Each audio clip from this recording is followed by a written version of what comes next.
अच्छा, तो कितने भक्त हैं अभी?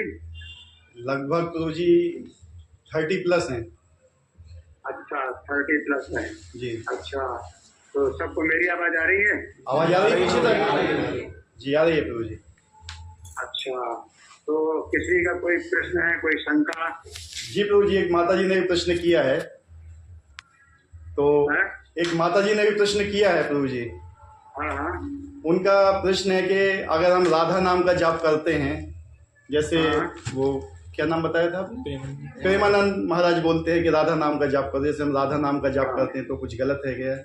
या हाँ, देखिए ऐसा है कि वृंदावन में राधा का नाम चलता है, लेकिन वृंदावन से बाहर बहुत जो है चेतना दूषित है लोगों की, और दूषित चेतना में राधा का नाम हम लोग नहीं लेते, बल्कि राधा का नाम लेते हैं इस तरह से कि पता ना चले। तो हरे कृष्ण मंत्र में हम जब हरे शब्द बोलते हैं तो राधे ही है। राधा, हरा का मतलब राधा, और क्वेश्चन में हम राधे बोलते हैं तो यहाँ पर हरे बोलते हैं, तो वो कोई अंतर नहीं है। राधा के नाम हम बोल रहे हैं, लेकिन हम जो है डायरेक्ट नहीं बोलते हैं, ताकि लोगों की जो चेतना है जो अशुद्ध है उससे उनकी जो है अपराध ना हो। इसलिए वृंदावन में राधे राधे बोला जाता है, तो इसमें प्रभुपाद भी सहमत है। लेकिन ये हमारा जो आंदोलन है पूरी दुनिया भर में फैल रहा है। तो कलयुग में बताया कि 16 नाम विशेष हैं। इसी 16 नाम नाम कली कलमस नाशनम, कलयुग का जो कलमस नष्ट करने के लिए ये 16 नाम बतलाए गए हैं। तो वैसे कोई नहीं है, अगर अंतर यही केवल है कि हम राधा का नाम सीधे ना लें, वो ज्यादा अच्छा है, क्योंकि चेतना लोगों की बहुत दूषित है। ठीक है जी? जी प्रभु जी। तो जी दूसरा क्वेश्चन एक भक्त ने पूछा था कि भगवत गीता में ये कहाँ लिखा हुआ है, कौन से श्लोक में हमें हरे कृष्ण महामंत्र का जाप करना चाहिए? उसमें ओम तत्सत आया हुआ है। देखिए भगवत गीता में ये हरे कृष्ण महामंत्र का जप करना नहीं बताया गया है, लेकिन भगवान ये कहते हैं कि कोई व्यक्ति जो है निरंतर स्मरण करे, है ना, सततम सततम, तो क्या क्या है कि जो स्मरण करनी है। भगवान ने कहा स्मरण करना चाहिए। अभ्यास योग जो खेल है, चेतसा नाम है गामिना, है ना, तो अभ्यास करो कि अपना चित्त जो है भगवान में लगाए जाए। तो ये भगवान ने गीता में उपदेश दिया कि अपना हम जो है मन भगवान में लगाएं। लेकिन कलयुग में हम इतने ज्यादा भगवान से दूर हो गए हैं कि हम भगवान का चिंतन नहीं कर सकते, उनके रूप का चिंतन नहीं कर सकते, उनके गुणों का चिंतन नहीं कर सकते। तो कलयुग में इसके नाम की केवल गति है, केवल नाम ही गति है, नाम के सिवा और कोई दूसरा उपाय नहीं है। तो हम जब नाम बोलते हैं तो हमें इस नाम की शब्द ध्वनि को सुनना होता है। भगवान के रूप का चिंतन, भगवान के गुणों का चिंतन अगर नहीं होता है तो कोई बात नहीं है, ये नाम की जो शब्द ध्वनि है ये सुनना होता है। तो ये हमारे शास्त्रों में कलयुग के लिए बताया गया।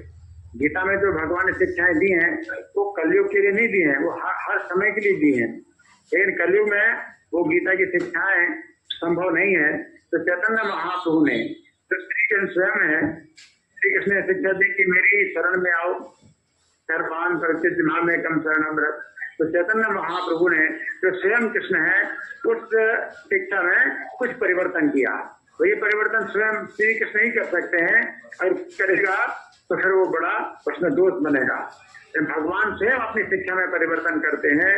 तो जो गीता में उन्होंने शिक्षा दी कि मेरी शरण में आओ, सब धर्मों को त्याग के मेरी शरण में आओ, तो चैतन्य महाप्रभु ने उसमें परिवर्तन किया कि मेरी नाम की शरण में आओ। तो भगवान चैतन्य जो है बोल सकते हैं इस संदेश को। और बाकी जो है दूसरे शास्त्रों में तो बताया गया है कि हरे नाम हरे नाम हरे नाम है केवलम चलो नास्तेव के चरण था, अन्यथा कोई गति नहीं है नहीं है नहीं है।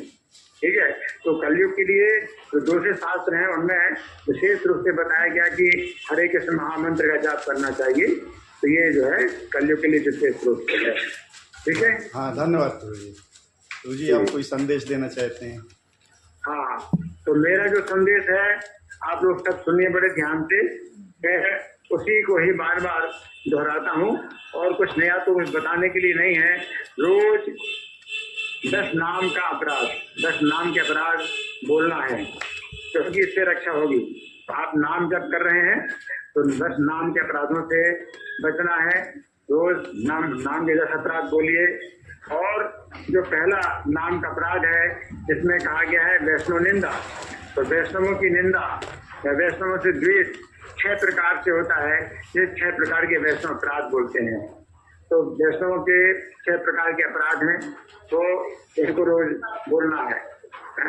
तो ये जो है अपना सबसे ज्यादा अपनी चिंता होनी चाहिए कि मुझसे कोई अपराध ना हो।